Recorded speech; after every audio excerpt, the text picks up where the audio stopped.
Oh, my mic piece is. Damn, yeah. Well, we're live and late again. And we're not late. This is on time for us. Yeah. It only seems like we're late because we're going live. We're always late. Of course. True. This is early. This is early for us. Let's keep it 100. Like, yo, usually we got like 20 minutes of downtime. Yeah, we're just messing around talking before we even start recording. So yeah, my mic is not even on yet. It's true. But we can hear you though. But we can still hear you. We can see your beautiful face. Yeah. It's not beautiful? No. I beg to differ, sir. I was gonna say. So there we go.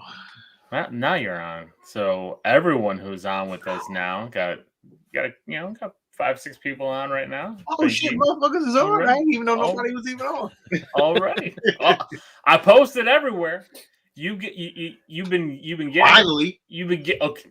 I'm sorry. I got to do all the work to post the show. I had to ride your ass a lot just to do it. What's up, Alberto? Yeah, it's funny. The only thing that I had said about the page this week was like, did we get hacked? We're posting a lot of God stuff. What happened? That was not us. So, what's up, Brian? Martin, what's up? Finally Welcome made to the it show. On. Thank you. Steve, tell you, your mic sounds beautiful this week. Oh, I know. I was like, I listened to the part of the last week's episode, and then I was like, I listened to part of one of the 31 days, and I was just like, oh, God, why didn't I just select the right thing? It's so stupid. What's up, Nocturne? Nocturne is always in, man. He's in for Comic Book Corner, and he's in for this. Yeah. Genesis Lampkin, I don't even know who you are. Thank you for joining. New to the game, though, but welcome. Welcome. For sure. So, Sean, I wanted to start things off a little bit because I finished Squid Game this week, just like the rest of the world. The rest of the world finished it long before me. 2 weeks ago, but yeah. It's all good. It's good. It was really good. I don't think it's like the #1 show in the world. Like there was parts like the game stuff were really awesome, but there was some parts where I was like, boy, this is taking a long time. Like we're still talking about this old man's childhood. Well, you know, stuff drags on a little bit, Well, I know, and it's you need to have those breaks in order for those games to feel the way they were. Right. I think my favorite one was the tug of war one. Oh, fucking so good! Like the instructions that the old man gave and all that shit. That shit was. I think it was so intense. But the ending was like, oh man, you. Yeah, well, it was what a twist. But it was good, really good. I give it a hero, highly recommended. I think that the reason why I wouldn't say let down, but the hype was high. You know what I mean? Like it was up there because of how big it was, and it just to me it felt like, well, why? I mean, it's good, but it's not like holy shit, Yeah. I mean, I thought you know what? When I first watched it, it was very suspenseful. I was watching with a bunch of people in the shop. Oh, okay. And everybody was like, oh, it was fun watching it with other people and like, getting it like firsthand and getting like some of the experience because you didn't know what was going to happen next because honestly, nobody had actually watched it or heard about it. We just started watching it off of random and it was good. It just came out good. Yeah. So really good show. Yeah. And then I watched some other stuff for the show this week. What'd you? For the show. Yeah, I watched VHS 94 like you asked me to, which by the look on your face, did you watch it? I did. Okay. So thank you for that, Will. And I watched Halloween Kills. Sean watched it too, that's why. You know what's funny? I watched it, but I ended up watching it again today, but I didn't watch the whole thing. But I missed stuff. So there may be some stuff that I'm a little shaky. I'm like, I don't remember any of that. But again, I was in Halloween or in No. Watch all Halloween. In 94. Okay. Yeah, VHS. Yeah. We'll talk about VHS later. So not sure. No, thank you for but did you watch the mini Halloween Jones on Hulu? So I did. I didn't get a chance to do you kept talking about them. I did. And It's all right. It's cool though, right? It was like, I was like, oh, every 2 minutes you're like, oh shit. Like I thought that was cool. I didn't. Not everyone got me. Like I can see why you were Oh, sucked in the beginning because the first episode was that girl in the basketball. I thought that was kind of cool. Like she's at the basketball court alone at night, and the basketball's moving. But she's dead, and like it's reversed. Oh, spoiler! Her friends. It's a 2-minute thing, man. They're like 2 minutes. Each one was like 2 minutes, but there was one with like you. Did you watch all of them? I watched 2/3 of season 1, so I got through 20 episodes of season 1. And then so I'm not done yet, but it's okay. It's not like there were some episodes I was just like meh. Like it was just some weird stuff going on, like the guy with the DNA thing. I was like, the camera with the phone, John. That was dope. That was a good concept. It was all right. I mean, anybody see those? They're on Hulu. What do they call it? Bite Size Halloween. Yeah, that's what it's called. So there's a kids version too. I don't expect you to be like, yeah. You watch so many goddamn horror movies. I can't. You know what I mean? What's up, James? So, listen, when I watch horror stuff, I'm surprised. I'm like blown away. I'm like, oh, that's crazy. But then when y'all talking to y'all, you know what? Fuck y'all. I ain't telling y'all shit about. You know what? Whatever I'm watching now, I'm keeping it to myself. Y'all don't do that. What are you talking about? Don't. You know what? Keep it to yourself. See, Brian agrees. Brian says, Brian says you have. First of all, do you see your avatar? Sean, he's a host of the Horror Returns. I mean, come on, man. You coming at me like this? Like, listen, I don't do horror like that, dog. So you gotta understand. When I watch horror, I'm blown away by stuff because again, I'm only used to 80s horror. I'm not used to this new age horror. I haven't watched anything new. I'll be interested to hear when we do our live review of Halloween Kills a little bit later. I'll be interested to hear your take on that. I forgot to mention that I did watch another movie earlier this morning. I watched Blair Witch, the new one that came out in like 2016 or 2017, something like that. It's on Hulu, I think. Yeah, it's on Hulu, and it's pretty good. I gotta say, like, I mean, it's a lot of the same stuff, but they have these cool like little Bluetooth cams that they're like earpieces. So a lot of it's filmed with that. Was that the one with back and forth? Was that the one with the girl that was on the farm?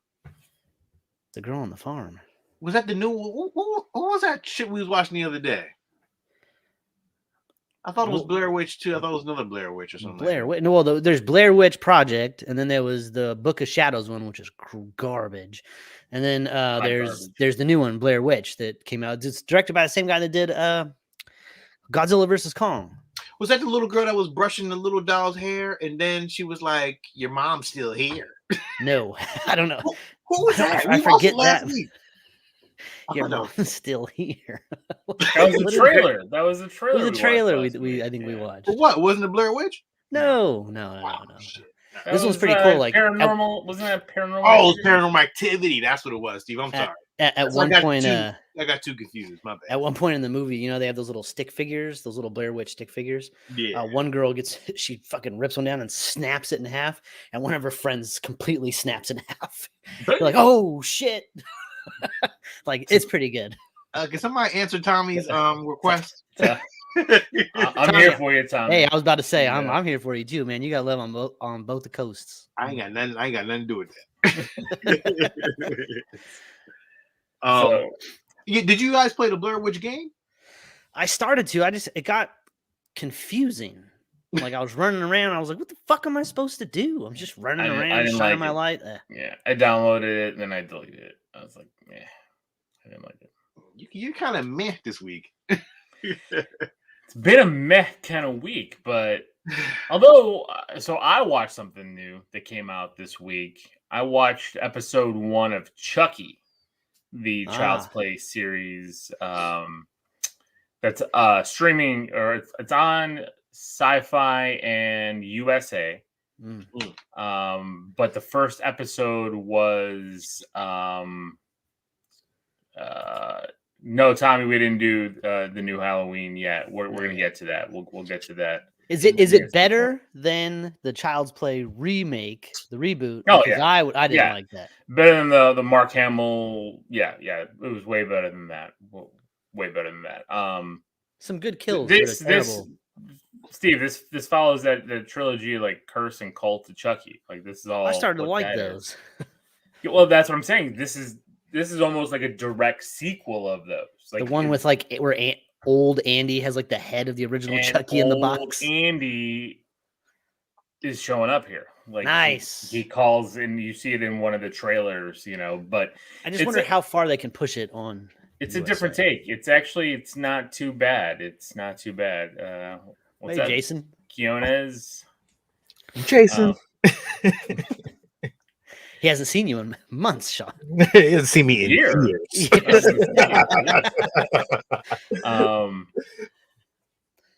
So there's only one kill in the first episode. It builds up some suspense. You meet some characters. The only thing that so far I don't like about it is that they're making everyone so I don't know. I don't want to say like repugnant, but like you want everybody to, at this point, Chucky to take them all out. Like Chucky's going to be the hero of this show. Like a hero. That's what I'm saying. Like it's like all the people. It's just all bad people, Sean. He took. So I'll just spoil it. Like the millennials. No, well, the 13-year-old. Well, I don't know. Are they millennials anymore? What's the next generation? Because the kid's 13. Gen Z is. I guess that's what this is. Millennials. Gen Z. But like everybody is really unlikable. Like all the kids. Oh, that's perfect. That makes it even easier to kill. There you go. Unlikable, Tommy. Thank you. He corrects you with like a very simple word. Unlikable. I was like repugnant, and I'm like, you're like, how many more syllables can I fit into something that doesn't need a lot of thought? But I think that like the CGI work for Chucky and like the puppeteering, because they did have multiple like puppeteers and stuff on it. Like I thought Chucky looked great, and I thought that was really good. So I want to continue it. I hope they're going to show it on Hulu after the fact, because I don't have cable, so I'm not going to be able to watch it. Thank you, Tommy. I was struggling. The actor that plays Andy is an asshole. I don't know him personally. Damn. It's a scathing review by Brandon Stitcher. So many comments flying in. Oh man, this live thing, I don't know. But the thing is, it was a scathing review of a human being. I was like, oh my god. Yeah, I was about to ask if anybody has watched What You Did Last Summer. I did not. I have not seen. I Know What You Did Last Summer. I'm gonna watch it, but I want to wait because it's weekly, right? Like The Boys. Like I want to wait till it like. And same for Chucky. I want to wait a bit. I wanted to get the first episode out of the way just to see if it was something I was going to be interested in. Mm-hmm. And Brad Dourif is the voice of Chucky again, which I love. I love Brad Dourif doing Chucky, so it's great. Steve, you still watching The Foundation? Again, I'm letting that build up. I wanted to get Squid Game through, so we just kind of focused on that, and then we had some movies. But I only watched the first 2 episodes, so I think I'm like 2 behind. I think there's 4 out now. Yeah, I don't know, man. See, that's the thing. Like week to week, on it. I don't know if I can do that. Like they're long episodes, and they're kind of they're very talky, and you got to really be in the mood for that. Talky. There's no action going on. It's just like shit, and then they're time jumping too. There's like. It jumped from 1 year to 500 years later. I'm like, God damn, like that was crazy. Like I don't know, man. It seems like a big budget show, but I don't know. I'll keep watching it, but I'm not like sold on it. And they brag about, oh, this is before Star Wars, the story before Star Wars, the story before this, and I'm like, okay. Yeah, but like all those stories are before Star Wars. Like Dune was before Star Wars. Like Star Wars just took all the boring shit out of all those old stories and then made one thing with all the cool parts of all of them. So. Hello, are you answering? Are you answering comments? I'm not answering any comments yet. So I want to really go with Jeff Morris because I was talking about Chucky, and I agree with you. The only kid I liked was the main kid who has the Chucky doll. Mm-hmm. He was a good actor and a good kid, likable. But everybody else that's around this kid, like, I think they're doing a twist with it. They're gonna make because Chucky already revealed himself to him. Right. And different from Andy, where Andy's trying to get rid of him. Like it seems like this might be a partnership. So we'll see where that goes. Tommy, no, Jennifer Love Hewitt is not in I Know What You Did Last Summer. Yeah, but she's not. I Know What You Did Last Summer, Jennifer Love Hewitt anymore either. So yeah, she's still. I'm always a fan. Nocturne, the Scream trailer. We'll talk about that when we get to the news part.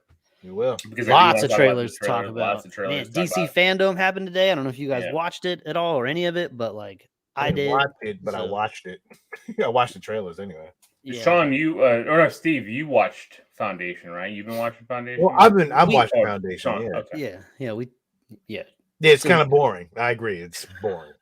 Very boring. Yeah. Are you guys going to be watching first of all, the last season, Steve, you know how I felt about the last season. I know. I didn't even watch the last garbage because you were like hated it, and I was like, it was trash. Am I going to watch the new season? I may. I don't know. I mean, the trailer looked all right. I didn't see the trailer actually. I was so butthurt about the last season because I love Young Justice that I was just like, ugh. What are they going to give me this time? Like, bunch of characters I don't give a shit about. Jason, Malignant is going to be one of our 31 days. It'll be out this week. Me and Steve and a special guest reviewed it. So yes, and it was bonkers in the best way. Yeah, jailhouse scene. That's all I gotta say. So good. Can't wait till we talk about the DC stuff. So much DC stuff. So many trailers. Yeah, that's why Alil's in the meh. Well, I've been in the meh world too. I know. I'm the only one excited. I was out most of the day, and I was like, "It's DC. I gotta watch these fucking trailers now ahead of time." And I'm like, I know there's stuff I missed that you guys will bring up, but yeah, I mean, I watched everything. So I watched the main trailers, So I watched the Black Adam. There was a Shazam featurette, the Flash, the Batman. Yeah. I don't know what else. I can't remember. Black Adam. I watched the Peacemaker trailer. The new Gotham Knights trailer is all about the Court of Owls. That shit looked awesome. And Alexa's going off now. I don't know why my Alexa's going off. Alexa, stop. So crazy. Anybody else listening to this on speakers? That shit just went off for them too. James wants to know, will we play the trailers? Yeah, we'll share our screen, play the trailers, and talk about them as we go through. We doing now. That's our thing now. Yep, we changed it up in 1 week. We were like, you know what? Fuck it. We're going to do it like this now. Yes, Gregory, you're absolutely correct. The Suicide Squad game does look really awesome. I don't understand how the gameplay is going to work. I mean, co-op, online co-op. How's it going to work? Like Guardians of the Galaxy, right? I mean, it's a squad-based game, but it's only single player. And you can only play as Star-Lord. So what is the Suicide Squad game going to do? Kind of, Yes, Tommy, we all want a Flash movie. Yes. But we also only want Keaton. I thought Snyder cut of Flash was amazing. I think he out of all the characters, the Flash boosted it up to where, oh wow, I would like to see more of this character. Man, the Flash running back through time to save the fucking planet, save the universe or whatever it was that started. Fucking great. It was great. And that game that made me, because I didn't want to see one before, but now I do. Yeah, that Avengers game is boy, they still trying to push that game. We fucking played the brakes off of that game when it first dropped, and then it was like a week later we were like, fuck, this is all it is. Done. I dropped a full 60 on that motherfucker too. Same. We bought it for PlayStation because the Spider-Man deal and still not out. So all right, so wait, are we getting to the movie review now, or what are we doing? We jumping into this now, or what? Well, I mean, I don't have anything for the toy box. I went hunting today for VHS tapes, found a little new spot, went in and looked, and I was like, hey, do you have any like old like 80s slasher, anything like that? He's like, man, I had a whole bunch of slashers. They just got bought up yesterday. A dude came in and bought all of them, cleaned me out. I was like, fuck. Yo, it's real out there, Steve. So Steve, when I sent you that picture this week, was early this week with Evil Dead and everything. Yeah. On the back counter, they had sealed the Star Wars trilogy first print. I have a lot of the Star Wars. $500 a pop. VHS for $1,500 for all three. Yep, half price books. No, that's ridiculous. And somebody else crazy. too. Mine aren't sealed, but they're in perfect condition. That's I was going to send you pictures too, Sean. Somebody dropped some crazy comic collection on them too, because I was flipping through, but they were all priced crazy. Like somebody somebody who lives around here must have gotten, because there was comics signed by Robert Downey Jr., by Scarlett Johansson, all the Avengers cast, but they wanted a ton of money for them, and they weren't like good comics. So What's the name of that store again?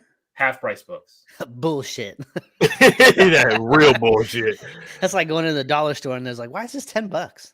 Yeah, that's oh, for sure. Yeah, I mean, but I took you guys to Half Price Books when you guys were here. I know everything was expensive. We didn't buy anything from there. Yeah, it's like Second and Charles, but I wonder how much they getting for that shit. Like, are they? Oh, they pay pennies on a dollar. Yeah, right? I sell like old DVDs and stuff there and everything. It's fucking crazy. Why would you even want to sell your shit there? Because you're not going to get anything for it. They're like games. Just because I'm trying to get rid of stuff. But no, not you. But I'm just like, if you got a nice collection of shit, why would you get rid of that from there? Actors signing comics, ruining comics. True, although that is true. My oldest, who loves Scarlett Johansson and why am I drawing a blank on Wanda? Elizabeth Olsen, they signed comics, and she wanted me to get those. They even had signed DVD, Blu-rays and stuff, from Endgame and stuff with a bunch of the cast. And I'm like, didn't she like? It's kind of cool, but before WandaVision, didn't your daughter like Gamora? She does. And Black Widow the most? Too. She loves. God, she had the worst run of the last few movies. I know, dude. She was even. And they both died the same way. She was even talking about it during WandaVision. They did die the same way. She's like, if they kill Scarlet Witch, I'm over. I'm never watching a superhero movie again. And I'm like, I hope they don't. And I remember Sean's like, she's overpowered. They're gonna kill her. They're gonna kill her. And I'm like, please not. Please no. Please no. Yes. So I mean, I was gonna say I don't have anything for the toy box. I don't have any toy box either. Neither do I. So what we'll do here, like for the podcast, but there is some stuff that toy wise that were kind of released this week. Like there was some. Yo, Steve, did you see? Oh, I did not, because I don't have a reaction to whatever you're about to say. Sean Gordon Murphy's Prime 1. I think it's Prime 1 or XM. It's I can't remember if it's XM or Prime 1, but I did, and I almost sent you the link because I was like, holy shit. We gotta pull it up. We gotta pull up the picture so they know what we're talking about. You gotta give me a minute. Hold on. Was it you said XM? Was it XM Studio statue? Yeah, I got it, love. I got it. Yeah. So, keep talking. Weird. Well, I don't have any other toys to talk about. I know they did. DC Fandome is releasing, I guess there's a McFarlane line of the Batman movie figures coming out. I think they're already up on pre-order on Entertainment Earth. So we got that coming up. Yeah. So Sean's going to be sharing a screen here. Come on, load up. Bastards, it's taking too long to load up. Share my screen. Not sure. Pull the trigger on this for a sideshow piece. What is it? What'd you get? It's all our fault. Same as me. That big motherfucker back there. That's why I haven't had a toy box for a few weeks. XM Studios White Knight quarter scale Batman. So it is XM. Cycle. And it's quarter scale. So it's, is my XM showing? Can you see it? Now I see an endless void. There she is. There we go. Look at that. Oh, it left again. Where are you going, Sean? Oh man, they're removing that because that looks terrible. He got the Ahsoka Tano. Congratulations. I mean, it's out of like 1,000, but I still got it too. So you know what I mean. I'm trying to share my shit. It's not even working. Tommy wants to know, Steve, what you got from Sideshow. Oh, I got the Robin Sideshow back there, the one he's jumping over the barrel with the bow staff. Oh, I'm frozen. I don't know what's going on. All right. Well, I'm trying to share it, but it's not going to share. I can see your screen down there. I see it, and then now it went away. So share it again, and then go to the window. Share the window. Yeah, there it is.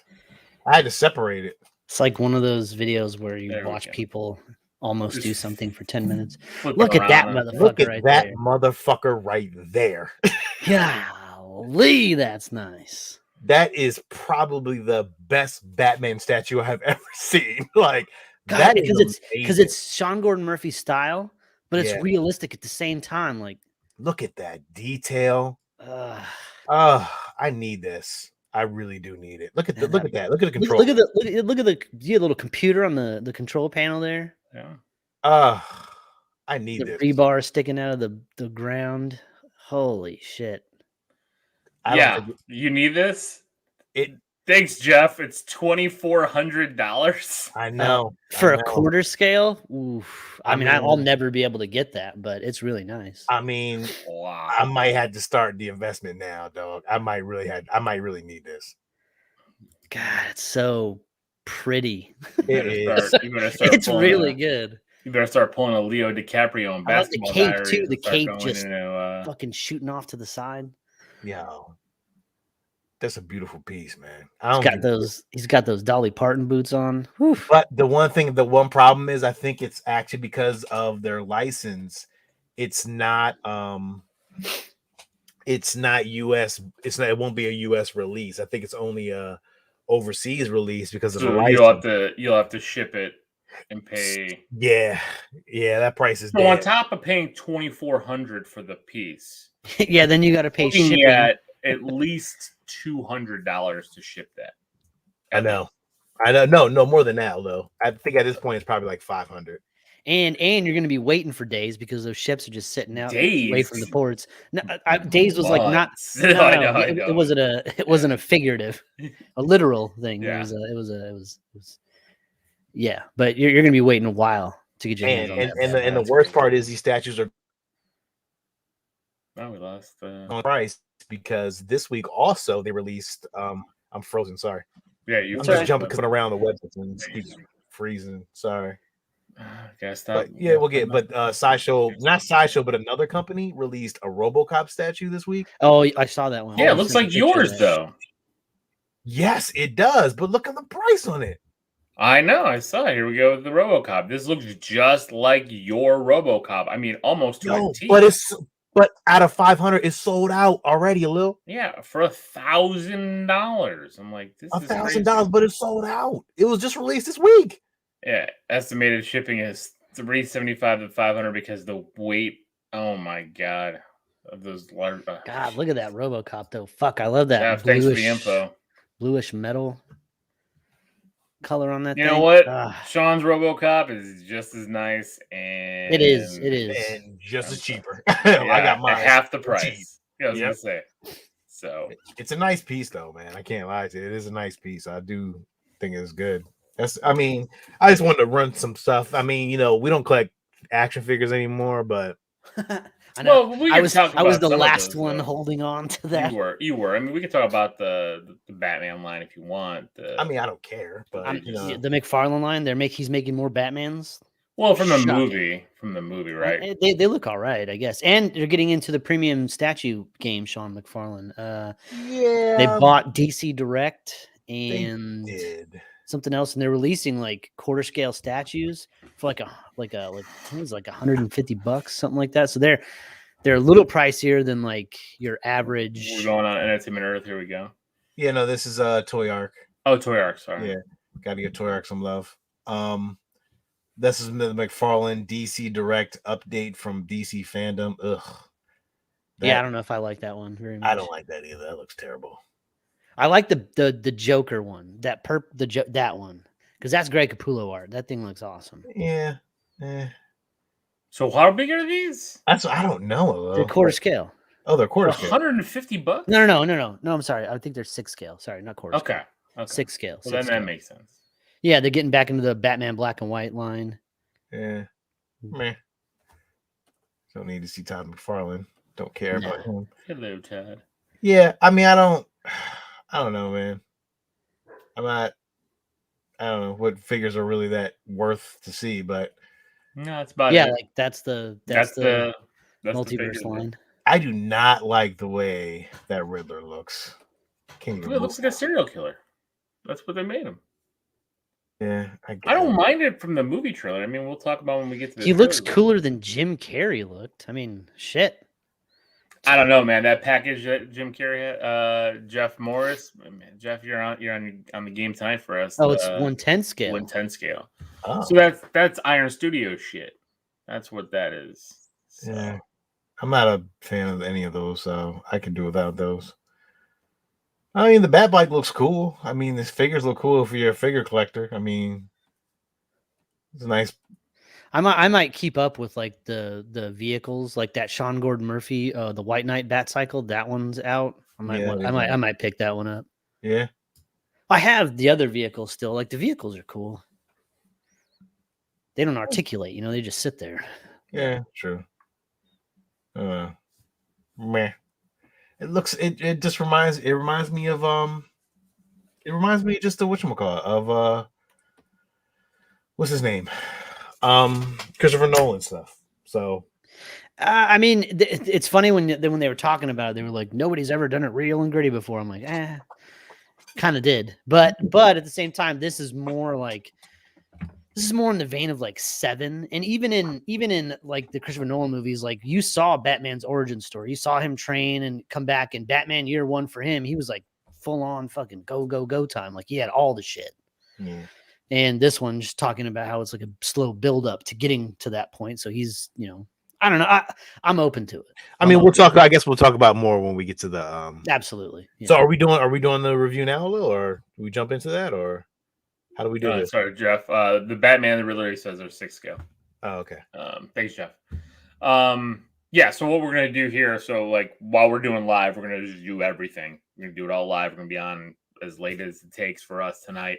Unfortunately, if some of y'all can't stay up late, you'll get to see it on on the channel. You can watch it here on YouTube, just all in this live format, or we will break it up for the podcast. Well, yeah, you're gonna have to hear the intros and all that shit we do for 31 days, course, and all that stuff. So 31 days of Halloween. We're gonna talk about Halloween Kills. Halloween Kills, a direct continuation, which is weird to me that it's a direct continuation a la the original Carpenter Halloween and Halloween 2. That they would do this. Martin's here for the long haul. Thank you, Martin. So are we. I'm gonna be, and then, you know what? We want comments as we're talking about Halloween. That this is part of this new live attempt here to review this movie, because there's a lot of kind of people on two different sides of the fence here. There's no happy median from what I'm seeing here in the middle. There's no middle, I guess. Quick side note: my wife just texted me and said that her and my daughter are watching me from their grocery shopping. They stopped to watch the show. So, hi, Rachel. Hi. Hello, Addison. Okay, so what are we going to start with? Some trailers, or what are we going to do? No, we're doing Halloween right now. We're doing Halloween right now. Okay. I thought you were. All right. So we're not going to do, like we usually do the synopsis. It's just, I think this point we're just going to get into it. We might add a little synopsis thing when we put out the podcast, but I'll start with my review. I'll go first here. I am a huge Halloween fanboy. I go and even watch the really bad ones. Rachel did give you a wave on Facebook. Big fan from Canada. What's up? Lorenz, Man Bear Pig. Awesome. I give the movie as a sidekick. It's a sidekick. It's not the greatest of movies. Does it fall short of the 2018 remake? Like reinvigorating the franchise? Yes. But for me, my love of Bloodlust and Slasher and Michael, it's a hero. So it's of two minds. Like I enjoyed so much of this movie on a personal note. The retelling of back in 1978. Well, now we're definitely going to be like, pinged down. Yes, this is me. They're going to cut us off, Sean. I know. I cut it off. So, I love the throwbacks. I love some of the homage. I loved a lot of that. Yeah, there's this whole scene here that we'll get into when we talk spoilers that is just utter garbage. That wasn't needed, but I understand what they were trying to do. They were trying to be a little smart. Whatever, that's fine. I do look different. Thank you. Yeah. And it's, for me, it's a hero. personally, but I agree with some of the people that had problems with it. Personally, I loved it. I don't think it's this big mess that everybody thinks. I was so happy to see, I don't want to spoil it, but there was characters in here that, have long passed in real life. And again, the throwbacks here. So for me personally, as a fan of the franchise, as a person who's seen every one of these movies, even The Curse of Michael Myers a dozen times, where Paul Rudd was Tommy Doyle, I've seen it a dozen times, and I still will watch it when I see it on TV. It's a bad movie, but I enjoyed this movie. Personally, I got a lot of enjoyment from this. My wife watched it with me. She liked the movie. My twins watched it with me. Oh. They liked the movie. They wanted to watch it again. So, I guess there's no sexy time or anything. There is no sexy time, and I knew there was none, so that's why I was like okay with it. So, I just love the bloodlust. So we'll talk more about it in spoilers, but for me, it's a hero. So, Steve. It's hard, because I can be swayed to a hero. Right now, I'm at a high sidekick because like the kills were amazing. They were fast and one of my biggest problems, like again, the script was really bad. Like the words that people were saying were just, and like Jim Cummings was like, what movie was he from? Like he was playing like fucking Mayberry or something. Like what the fuck was he doing? I know. It was so weird. He's like, that's the house back in 19. He started fucking narrating this whole, and I'm just like, good Lord. Like this is not how normal people talk. So the script was not very good. Laurie Strode spends the entire movie in a hospital, also not very good. And then they squandered kind of a moment at the end with the mob and all this stuff. Like I feel like they kind of squandered that a little bit. They could have made it a lot more awesome than they did, but that doesn't take away from anything that they did do. There was a lot of really inventive kills, really cool kills. My dog's losing his mind outside. So sorry about that. That's what happens when we're live. But there's a lot of fun to be had here. I mean, it's just nonstop. I mean, it opens up, starts, and the killing just doesn't stop until the end. But yes, Tommy, the dialogue was... What horror movie doesn't have corny ass dialogue? I mean, in the slasher genre. I mean, the Halloween from 2018 didn't. There was some. Those podcasts not like this. It wasn't bullshit. glaring like this. It wasn't glaring like this. You are correct. It was not glaring like this. But again, to me, this is a bridge movie. Just I think Brian called it out. It's a bridge movie. And like what happened to the sheriff with the cowboy hat? Where'd he go? Like he's in there, then he's not, then he's in there, then he's not. Well, again, this is Southern Illinois, so I guess I can't say that, but not Northern Illinois. There's no sheriff wearing a cowboy hat. I'll tell you that. Right? I was like, it's Haddonfield? What's going on here? I mean, did this movie fall victim to COVID though? Like, was there reshoot? Well, it delayed. It was delayed due to COVID. I can see. I'm starting to see that though. Tommy, when nobody's reading your Bible of books of all those comments. Well, I feel like I kind of should have watched the Halloween movie and then Halloween Kills like right away back to back, because this literally is just like the next 6 hours of the evening. Yeah. So, because I didn't rewatch Halloween from 2018 before this, so I was kind of like forgetful on some of the characters and what was going on.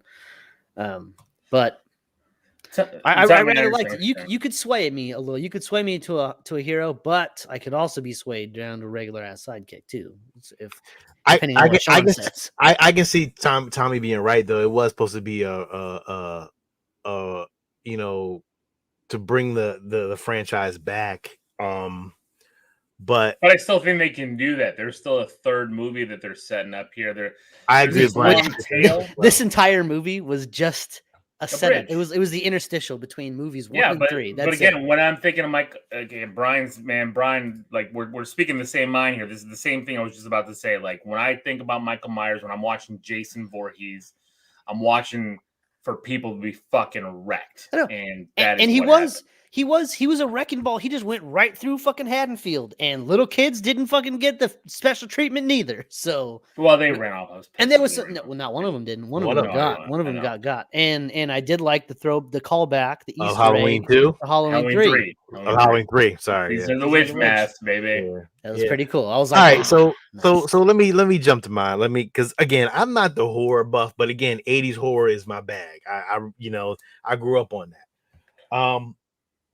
The kills were good, but as it got later on, they got half-ass. It was a lot of screaming in the background and not seeing a kill.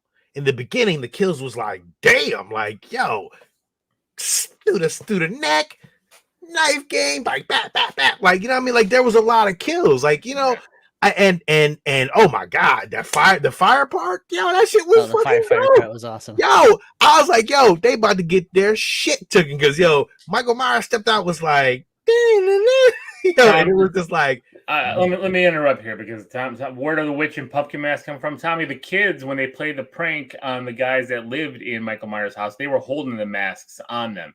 So the one kid that ran out of the house had the skeleton mask. The girl had the witch mask. The other boy that had the pumpkin mask. The ones that were swinging on the swing set. And when the lady told them to run because Michael Myers was standing there holding, I think those were mask. Two girls a little. Was it? I thought it was. The one girl said. Right. Maybe it was the one girl said my sister. So. You're right. I'm sorry. They were swinging on the swing and they dropped the masks and ran off. That's where the mask came from. They were right there in plain sight. But I have to say, I wanted Michael Myers to wreck. I wanted Myers to destroy that town. Like, I wanted him. Like, I have a fondness for Michael Myers now. Like, I literally want him to be like like Thanos going through just taking out the population with reckless abandonment, like literally. But we got it, but we really didn't because there was. But then again, he did do that. Like, even when the mob came, and like, I don't even understand that whole mob.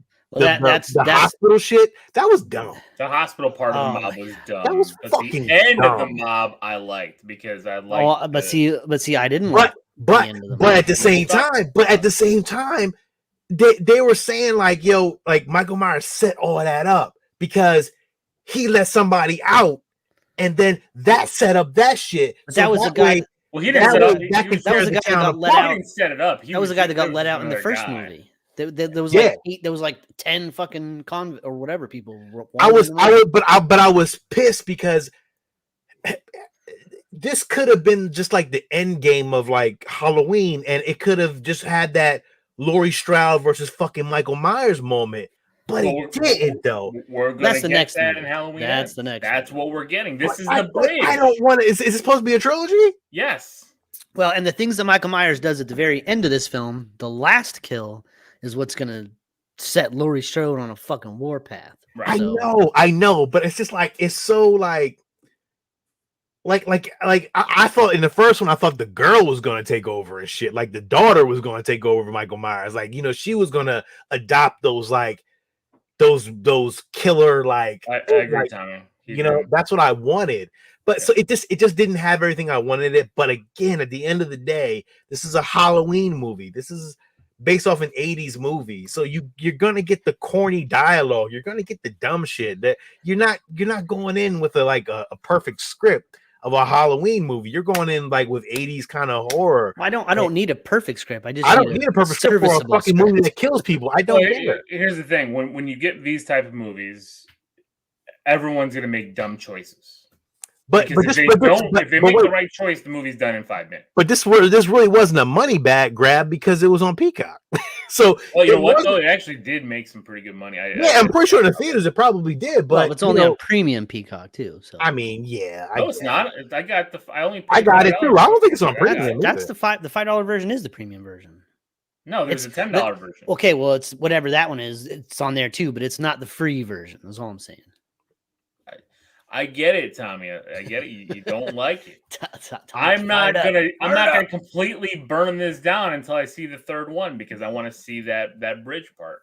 Well, that's what I was saying, Brian. It's the same thing. Like Michael created the chaos. I love that because he was manipulating, even though he's like the dumb. He's not manipulating. It's just he's doing what he's doing, and it manipulates everyone. But he doesn't think like we can't get his thought because we don't know how he thinks. But this motherfucker was calculated. He's calculated. He's a fucking serial killer. I mean, he knows how to kill. He did have some pretty good John Wick-esque kills. Yes, this motherfucker's a beast. Like, yo, he's a beast. Like, look, I'm gonna give it a hero just because I enjoyed it and I was in it, and the kill count was just good. Like, I just, he got his kills in, man. And I enjoyed that part of it. I'm not going by the whole script. It is what it is. Like, listen, I didn't like some of the bullshit that they was doing, but at the same time, he killed like 30 people in the movie. You can't bitch about that. This is what he does. I don't want to bitch about scene alone. No, and that. So let's do the spoilers. I don't know how we do this live. He's a murderer. If you don't want to hear spoilers for Halloween Kills, you can, I guess, just leave the show or whatever and come back and. I'm sure most of you are seeing it. What's up, King Cuddy Jr.? And Carlos said he just finished it. So well, there you go. Everybody else has an opinion. So paid more than $30 for it. More than 30. Yo, he went through, man. He was slicing and dicing motherfuckers. Like, listen, this is what you want. What do you want from a Halloween movie? You want motherfuckers to die, right? I saw a headline to an article. I didn't read it, but it said that Halloween Kills has the highest body count of any slasher film. Right. Excuse my language. But oh yeah, how dare you? He was getting it in. So listen, this is what you want from this is one of it's a slasher movie. This is what we getting. You can't complain about it. You just gotta enjoy it. And I enjoyed the ride, man. This is what I did. And I'm not even a horror dude. Listen. But yo, Sean, I love if you like movie. this, then you are a horror dude. The rest of them are just like this. 28 people. Listen, I mean, goddamn. How many kills you want? In a regular horror movie, you don't even get 28 kills. Well, and if you factor in some of the deaths that just happen around because of him, maybe not he didn't stab somebody, but some other shit happened. Who knows? But so the movie opens up with what? The flashback scene? Yes. Yeah. Yeah, well, that was cool because it felt like it was like, I'm telling you, it felt like they took the cameras from fucking 1978. Yes, and they used that camera. How he looked. I mean, well, yeah, they used the cameras from 1978 and ingrained them with 4K technology. I get it, but what I'm saying, Steve, like it felt like I was back watching. It gave it that filter. Well, they did a really good job setting the timeline or setting the scene with the vehicles, the clothing, and all that stuff. Yeah. I mean, it's the fact that we got Donald Pleasance here to me is why this thing, like my heart swelled up. They did a good job with him in there, man.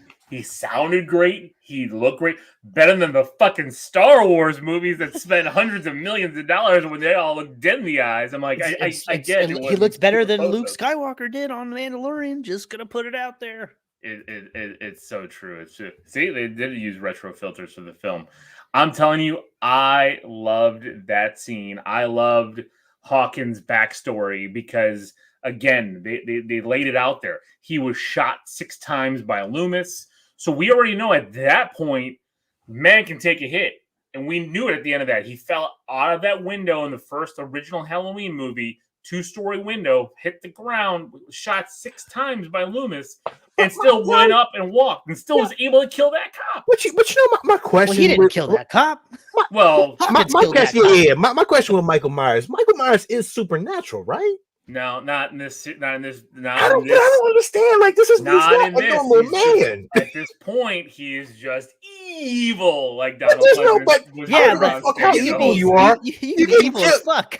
I don't give a fuck how evil you are. If you get shot fucking amount of times, you're supernatural, dog. Carpenter. Well, I mean, Sean, with that thought line, then 50 Cent is supernatural, right? I mean, yeah. I mean. That is true, Sean. Just, I mean, 50 did get shot like 18 times. Well, then, but what we really got to worry about is so 50 John Cent Carpenter getting his hands on the butcher knife.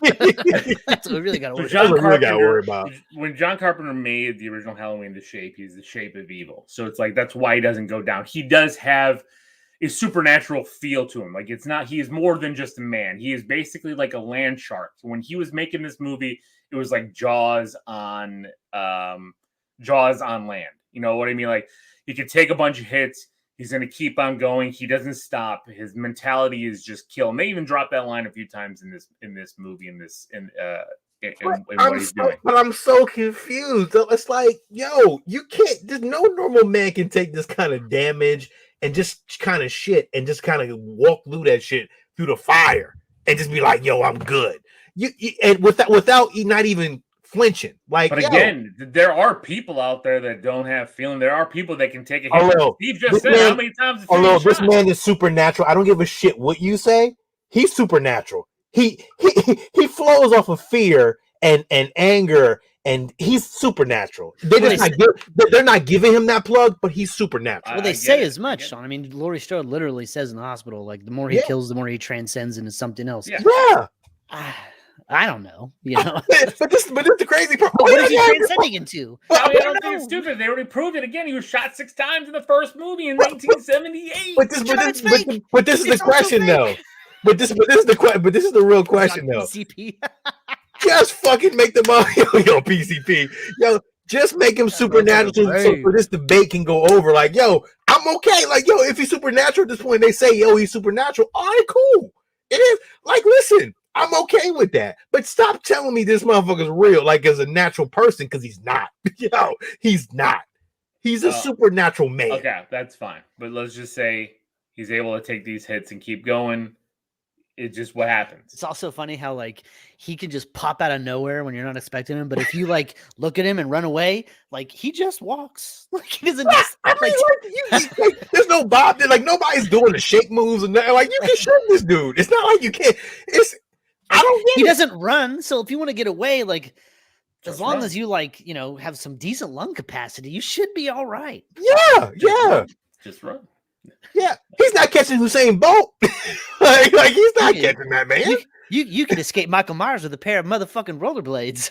Yeah, word. But see, what he does is he catches people off guard. That's what he does. But how? Your explanation of this does not sell me. I'm bringing Sean down out of it here. What person was he chasing in this movie that he actually had to keep going? Nobody. Everybody was caught off guard. That was killed in this movie. Terrible, stupid people. That girl was chasing through the. First of all. Yeah, she didn't get killed. Lindsay's not dead. But then the crazy part, she disappeared in the movie and didn't come back. They did kill her off screen. They showed her in the hospital. Oh, I didn't see her in the hospital. Yeah, I just assumed he killed her off screen. They found her and they brought her to the hospital. The girl that was hiding by the girl that was hiding by the lake or whatever. Yeah, Lindsay. Yeah. Who was hanging up in the fucking trees then with the masks on? Oh wait, no, those are the guys. That was the one kid, and then it was the doctor, the guy who was dressed in the drop, and then girl. All right. And then the other nurse. Let's get to the real good part, man. We can skip all over that old shit. Listen, yo, the old shit to me was when he came out that motherfucking house and the flames, and he started. First of all, he killed the one dude. And just bashed his head in with whatever that thing was. Pickaxe thing, yeah. Then the other dude was like, "Grab my hand." I was like, "You know, he did." Well, what it took me like 30 seconds, but you knew he was fucking dead. Yeah, you know. But I love the little reflection of Michael Myers. Oh, it was amazing. Mask, you know, that was really cool. That was great. I like seeing all the firemen like amp it up, like they were mounting up. All of a sudden, shit. Yo, the whole time I was like, "Do not turn that chainsaw on. Do not, you stupid motherfucker!" I'm like, "No." Yeah, that motherfucker thought he was tough as shit though, didn't he? Like, they went slow mo too, dog. They was all like, "We ready beat." No, you was not doing none of that. Well, they fucked up. They didn't attack at once. They all like single file. It was like an old fucking superhero show. Like, stop doing that. They also didn't put the pressure on the hose. Like it was like my backyard hose. He's like squirting him. Yo, Michael Myers is like, what the? Listen. You see a 6'2", like 6'8", 6'9". I don't know how big the motherfucker is. This isn't Rob Zombies where he's Tyler Mane. I don't know, but he's like a 6 foot dude. 6 foot. No, he's not 6 foot. Let's say 6'2". Let's say 6'2". No, he could. I think 6'5" at least. Okay. Right. I like how he stood on the fucking porch and he put that pickaxe and he was just like looking around and fucking gearing up. I was like, ooh, everybody's about to die in this motherfucker. I was like, get him. I was like, go get him, Michael. I have in his last 2 movies, I've never been so much a proponent of Michael Myers, but man, I tell you, he is the best. That's why I love this movie. He's like an anti-villain that you just want to kill everybody. He just kills people with random shit in this one too. I love that. Like he killed all the firefighters with their own weapons. Like each one, he was like, "Oh, you got an axe? Boop. So you got a saw? That couple, when he broke the light, and stabbed that lady in the neck. I was like, boom. That was pretty awesome. Everybody here has gotten some part of their hand or foot or whatever cut by glass, right? It's terrifying. And to have a fucking light like that, but the rolling was like, it was just like firm. It's like it cut. And the crazy part is, I love how people try to fight back with these dumbass knives that they got in their hands. Like, listen, this is. She didn't even do anything. She just picked it up and she was like, he was like this. He was like he was in a bar. Well, the crazy too was she was still breathing, like she was still up, and saw her husband there, and he was just taking every kitchen knife out of the block. That was dope. Stabbing him in the back. That was dope. Another one stabbing in the back. I'm like, but see, and that all came after he fucking reached through the fucking window and pulled his head back down in that fucking giant piece of glass into his neck. I loved it. Loved it all. He was still yelling too. I was like, is that his nurse or is that his lady? She's wearing scrubs. I don't know how this is working. Like, what's going on? Yeah. I didn't know the dynamic either, but it didn't matter to me. Thank you, Brian. 6'2". James Jude Courtney is 6'2". All right. Okay. Cool. Man, you know what? You know what the really nice thing is about having comments is people fucking bring the real information, so we don't look like a bunch of assholes. I mean, we still do, but. Them knives like a pair of knife. Yeah, no, when he killed Big John and Little John, and they were going up his house with the fucking cheese knife. You want to cut some time out of this movie, and this movie's not even that long to begin with. You want to cut a little bit more out. I don't need to see Big John singing this Halloween song for 5 minutes. I don't need it. I agree. I agree. I did enjoy the actor. They're both from Mad TV. Both of these guys are both comedians. Yeah. But I liked Stewart in there in his little pirate outfit. That was nice. Let me do it. Just waiting for something. Yo, you know what part I did love though? I love the part when the nurse or the nurse and the doctor dude, the whole group of people. And he killed the lady. He killed the one lady that he didn't kill the first time. In Halloween, he killed her again. Well, because she tried to do a one-liner on him. She said, "This is for Dr. Loomis." Click. Oh, well, now he's just gonna go stabby on you. Yeah. And all she did was she just went, oh, and just laid down. So but the best kill during that shit is when the nurse was shooting, and he was like that. Shooting fucking wildly at the car for no reason. Like, just walk up on it and dump it. But I loved how he kicked the door and it knocked the gun right. That shit was tough. I was like, dude. Even the guy doctor too with the knife right in the eye. Like that shit, like it hurt. I was like, well, you can't strangle somebody from the side or the back. So right when he turned, I was like, well, he was struggling with a fucking hey, buddy. Get out of the fucking car while he's going stab happy on the other lady. Like, use this window. It's a window of opportunity. Yeah, not even that. I'm not even going to try to kill some dude dressed in a mask and thinking that he going around killing. He killed one lady. I'm not going to. Why did you get out of the car? I don't think he could. I think she locked the door. Let's unlock it. But it's not a cop car. Like, I know, right? She also shot out all the windows. Yeah. Jump out the window. I'm getting the fuck out of that car. But yeah, there were not smart moves made. I'm at least rolling over into the further back. And like we said, like if people made the right decisions, these movies would never exist. I think one of the most believable characters is those shitty kids. Like they played the prank on the Johns. That was kind of cool. I thought that was like, funny for them. But then when they were like being shitty to the lady while they're on the swings, they're like, oh, hey, look at that guy. Hi. He's probably a pervert. They're being such shitty little kids. I'm like, that's exactly how fucking kids are right now. They're all shitty like that. No, but did they drop their masks? They dropped their mask. That's what, okay. They dropped their mask and ran off, and that's how Michael got that mask to put on everybody else in the park. That was tough though. When Tommy came up. Yeah, that was tough. I like how they Anthony did Michael homage. Anthony, Yeah, Paul Rudd should have returned. That would man. he was going to, but he didn't because of Ghostbusters. Ghostbusters, I know. I was like, man, if Paul Rudd was in this, it would have been so much better. I didn't like his speech in the bar. He goes and tells this whole story. I'm like, yeah, everybody fucking knows. Everybody fucking knows. His acting was terrible in this movie. Like literally terrible. Like I didn't understand what the fuck was not needed at all. Evil dies tonight. Evil dies tonight. Like, oh boy. This has some political flashbacks. Yeah, Tommy liked Anthony Michael Hall. He did a great job. He was corny as shit. I disagree with you, sir. But then the whole hospital scene, I was like, right. Okay. Again, a problem in this movie is they sidelined Jamie Lee Curtis. You know, but here's my thing with that. I'm glad they did because she was fucked up at the end of the first one.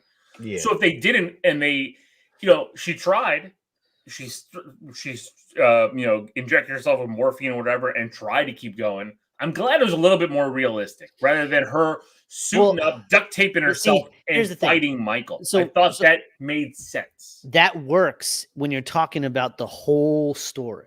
Right. People are complaining about this movie. They're fired up about the movie because they're thinking of it as just one movie. And they're like, this movie is not telling a complete story. I know it. I know it's not. I think this is going to play as a binge. Like you watch all three, but it's not together in one. The crazy thing is the next movie is a time jump of 4 years. Oh, is it?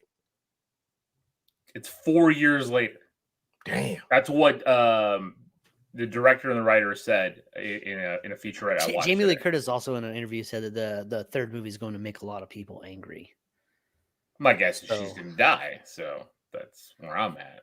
Well, she's died several times in the Halloween franchise. I mean, it comes out next year, a year later, but he said it was supposed to be a 4-year time jump. I just watched David Gordon Green. So it jumps to present day when it drops. Right, because it was 2018 still in the movie. Yeah, and now it'll be 2022. Yeah. Oh, okay. So will Michael Myers have like a mask on? Trying to avoid COVID. They did say, COVID killing me. They did say that the pandemic, because Michael Myers will be like a plague on. Oh, that's lame. I don't like that. It's gonna be we're gonna factor in the pandemic because Michael Myers is kind of like a pandemic. Well, I'm just saying that's what. Get out of here with that bullshit. They're not wearing masks, but it's gonna feel like I want everybody isolated. Everyone's. I want somebody to run into a fucking restaurant or a store to get away from Michael Myers and get shunned because they're not wearing a mask and shoved right back out into the jaws of death. Stupid. I don't want that. No mask. Get out. Yeah. Will Patton should be dead. I mean, he's almost dead. I mean, but that's the other thing. Yeah, but he shouldn't be over there fucking talking about his long lost love with Laurie Strode and bullshitting. But you know what though? That's the other thing too about this movie that I enjoyed is that kid. I can't remember the actor's name, who was the boyfriend that we fucking hated in the first one and wanted him to die. Like, why didn't he fucking die? He died in this one. I felt that he got kind of. Like he matured. Like I didn't even remember him. I was so lost. I didn't rewatch the first. I didn't. Okay, well, I remembered him. Like he was shitty, and I didn't remember the first killed anyway. I was very distracted watching that first movie. There was a guy smoking a cigarette in the theater, and I remember riding a skateboard. You're shitty. Yes, Tommy, the kid in the dress. He was in the first movie. He's the boyfriend of Laurie's granddaughter.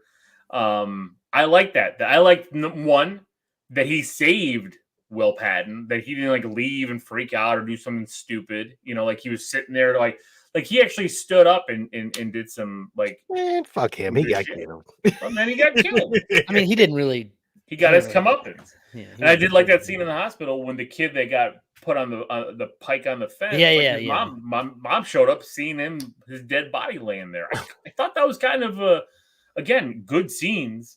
And then we have this stupid ass scene with where everyone thinks that this asylum guy is Michael Myers because nobody's seen his face. Nobody knows what he looks like. And Karen, Laurie's daughter is like trying to talk to fucking Tommy, like, make him stop. And he's like, I can't. I don't know what the I don't know. Like, we're just gonna kill this guy, I guess. Let's fucking go. Yeah, that was kind of sad, happening? man. It was like mental. That was like a mental health thing. Like that was really sad. That was one of the best, though. One of the, like, forgetting about like the backstory and, you know, the reasons it was happening. That was one of the best jumps to your death scenes in a movie that I've ever seen. Like when he fucking, I agree, Tommy. It was like a POV shot right before he hit the ground. And then they fucking showed it. His head was fucking busted open and his arm was all fucking, he looked like Peter Griffin on Family Guy. That shit was nuts. Steve's rogues. Your rogues are just shitty. Oh yeah. Well, Tommy said that mental health guy looked like the Penguin. Well, he like a penguin. Danny DeVito's Penguin, yeah. But yeah, I mean, like when he hit the ground and you saw his head explode and all that was really, really good. That was redeemed it a bit, redeemed that whole scene a bit, just seeing that kind of carnage. True, they did show it all the way down. POV and everything. Drinking game while you're watching the Halloween Kills. Every time somebody screams the word Michael, take a drink. Oh my God, that's like half the dialogue of this movie. Michael, Michael, Michael. God damn. You're on a first name basis with this crazy motherfucker? You would be dead from alcohol poisoning. So what do we get here too? So we got to the point where the mob finds we get Lonnie and Lonnie and Cameron and the girl. Yeah, and go to the Myers house. Oh yeah, was that first? Oh, I thought that was second. Yeah, you're right. When they find him and he goes in. He's like, into go in. Old house. You guys go in because Michael went back home. Yeah. Because remember when the cop said later, Tommy, when the cop said that like Michael like wants to go home, like that's what he did there, and that's where they found him in 1978 when they caught him. Because remember, like that was a big question too. Yeah. Afterwards, like, well, how did they catch him in the insane asylum? Nobody really, knew how he got there because the rest of the movies didn't happen. So, we rated it hero sidekick. High sidekick. Hero, high sidekick. High sidekick. Yeah. I'm teetering though. Because we haven't even got to the part that I hate the most. Okay. So then we get that scene in the Myers house where Lonnie goes in, you hear gunshots, and then the two kids go in after. Again, you see, I mean, it was telegraphed that he was in that closet, but I did like, again, Michael loves to play. It's like he plays with his food. Whenever he murders people, he likes to he does stabbing that guy we were talking about in the beginning, and then like he sets up Big John and Little John like they're he's a serial killer. I mean, what do you expect? Serial killers play with their victims, like plays with his food. Yeah. So then Cameron runs into Michael Myers and gets his ass kicked. He got it good too. He's like, he was still alive. Like when he was bashing his head on the ground, like through the railing there. But the craziest shit was like Michael's walking down and down the stairs, and he just fucking just snaps his neck. See, you know what I wanted him to do? I just wanted him to go and fucking lop the whole fucking thing off and have it roll down. But the crazy part is how strong is this motherfucker? 6'2". Crazy strong. 6'2". What do you think he bench lifts? Because but then who's letting him bench? Who's letting him bench lift anything? In the same maybe he's doing like 5% body fat. This guy. Like he's I don't know. It makes no sense. What's his workout plan? Like murder. He's got the stab routines. You know how hard it is to stab a knife into a body? Stab routines. Yeah, that's how it works out. I'm just so curious. Like, what makes this man so strong? He lifts people up, puts them on things. That's what I'm saying. That's why I'm saying he's supernatural, because there's no way that he keeps getting stronger as he kills. Well, and again, he transcends. Laurie laid that down there. John Carpenter said that's what he wanted it to feel like, that he transcends. Again, so every kill was called the Shape for a reason. Well, but like you think he's that strong, but then he's struggling to stab this girl. I know, right? The knife. And I'm not thinking that like she's holding him back. I don't think she's that strong to do that. But I'm like, it's a true high. Like, why is it taking so long? Like, if he really wants to kill her, like he would have just done it. And then here comes Karen, with the pitchfork, and then she takes his mask And she's like, "Follow me, motherfucker." And then that's the worst part. That's the worst part because I'm like, yo, that whole time that pitchfork was there, I just knew that Michael Myers was gonna grab that pitchfork and just go batshit crazy. But he never grabbed it. I was like, well, no, but another moment of like, all right, there's a knife and a pitchfork, and he's down. Play his game. Go stab Happy. Like, do something. Yeah, I don't. Yeah, they're half-ass kills. Like people don't know how to kill him. People, we see that because we watched millions of horror films. That's what we. But look at every horror film. Like most of them are like that. I mean, outside of at a certain point, the story has to get to the part where people actually do what they're supposed to do. Like it gets crazy. But then I agree because you've known about this dude for